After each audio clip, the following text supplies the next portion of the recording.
Hello, good evening. Dr. Miklat po. So, kanina may nagtatanong po sa akin patient if, ano, when ba pwedeng bumalik sa trabaho after mga anak. So, ano na po siya, mga 2 months postpartum na siya. So, syempre, ang sinabi ko po, kung kailan ka ready nang bumalik sa trabaho mo. So, usually, bumabalik naman ang size ng uterus after 2 months, di ba? Well-healed na yung CS scar mo, yung incision site mo, nanganak ka. So, ngayon nga, extended na ang leave, di ba? Pagka nanganak, up to 3 months pa. So, depende sa readiness mo kung kailan ka babalik at kung ready ka nang iwan si baby. As long as mayroong mag-aalaga na, di ba, safe si baby. Para hindi ka naman nag-worry pag nasa work ka. So, yun yung sinabi ko sa kanya. So, ano po ba ang postpartum scare talaga sa isang pasyente ng bagong panganak? So, di ba, ang unang-unang sinasabi, dapat well-balanced ang kinakain. Ano po ba ang well-balanced? High protein, o rich sa vitamin C, vitamin B complex, iron, and folic acid. So, lalo na sa mga breastfeeding. Nagbe-breastfeed ng mga mommies. Importante po yan. Tsaka dapat, kung breastfeeding, well-hydrated ka. Kasi syempre, o diba, pagka sa'yo nakukuha yung nutrition ni baby, yung milk mo, mabilis ka din ma-dehydrate. So, importante, well-nourished yung iyong katawan. So, aside from vitamins, dapat naka-calcium supplements din. So, diba, marami pong buntis na nanganak. Nakikita nyo bungal. So, lalo na yung mga hindi nagpapa-prenatal, walang calcium supplements, ayun, pwede kang mabungal kasi mababa na yung calcium stores mo. Ano pa ba? So, aside from food, dapat yung hygiene, self-care. So, baka napapabayaan mo naman ang sarili mo, hindi ka na naliligo. Hindi na naliligo, hindi na nagtutoothbrush. So, puro pag-aalaga na lang ng bata. So, importante rin na alagaan mo yung sarili mo. So, di ba, pag maganda ang pakiramdam mo, nag-i-exude yun. So, maganda yung ano mo sa ibang tao, pakikisalamuha mo, maganda ang relationship mo sa asawa mo, sa family mo, pag maganda yung pakiramdam mo. And syempre, naalagaan mo ng mas mabuti si baby. Ayan, diba? Pag maganda ang pakiramdam ng mami, okay lahat sa bahay. Ano pa ba? So, ano pa bang laging tinatanong? Ang mga postpartum symptoms. Ano po ang alamin mo? So, usual ang postpartum hair loss. Diba? Na kakalbo, napupuknat. O, ako po nung nanganak, 2 puknat. Yan. So, usually on the 3rd month after manganak, common po siya. Postpartum hair loss. So, bumabalik naman po yan. Tumutubo naman ang buhok. Diba? So, after mga 6 months, yan, bumabalik na uli yan. Nagkaka-baby hair uli yan kung saan nakalbo. Ano ba? Aside from postpartum hair loss, yung iba po nakaka-experience ng arthritis, sumasakit ang joints, namamaga. Yun po ay dahil sa biglang pagbagsak ng hormones.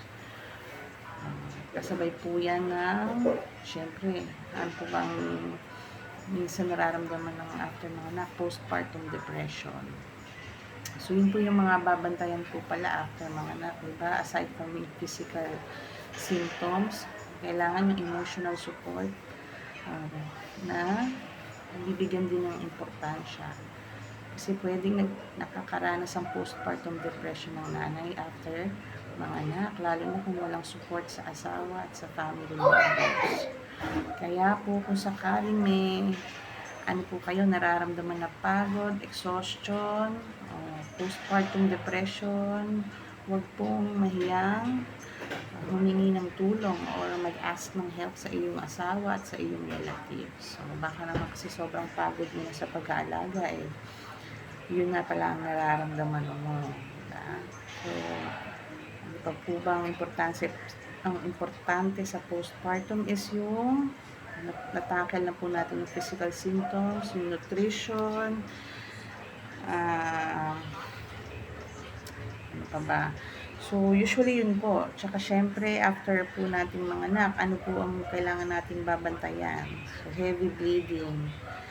Heavy bleeding is yung nagdudugo ng malakas. O baka kasi may naiwan pa pong products of, di ba, yung inunan, minsan hindi nalilinis ng maayos, or kaya hindi contracted yung uterus or hindi tumigas after manganak, malambot siya. So, pwede kang magkaroon ng risk ng bleeding pag ganoon. So, aside from bleeding, infection. So, titignan yung incision site, kung saan ka nanganak, CS man or normal delivery, titignan kung walang infection. Any foul-smelling discharge or yung sa sugat mismo may discharge, ipapatingin agad or i-follow up agad sa inyong doktor. Baka kasi nai-infect eh. So, hindi nyo pa nalalaman. Aside from yun, so, syempre fever. Meron din pong ganyan, naglalagnat after manganak. Yun pala, nagkaka-infection na. Or nagkaka-mastitis, namamaga po yung breast, diba? Dahil nagkaka-infection na dahil sa breastfeeding. Minsan nasusugatan ni baby pag breastfeed siya eh. So, nagkaka-open na sa area sa skin, kaya nai-infect. So, yun ang mga usual cause ng fever after manganak. Kung nagpipre-eclampsia o tumataas ang blood pressure habang buntis, pwede pong mag-continue yun. Kahit 3 months po kayo na nanganak, up to 3 months pa po. So, pwede kayong tumataas yung BP ninyo after manganak, pwede kayong mag-eclampsia or mag-seizure pa din.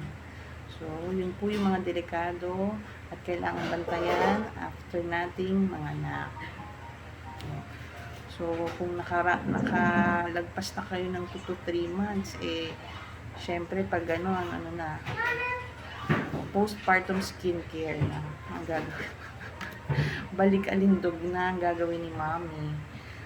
Diba? So, mild exercises lang naman pwede, diba? Brisk walking, basta yung hindi naman heavy lifting yung ginagawa. Tsaka, syempre, skincare, para hindi yung iba kasi nag-acne or diba, yung mga hyperpigmentations pa rin during pregnancy, minsan tagal mawala, diba, sa liig, kilikili. So yun yung mga dapat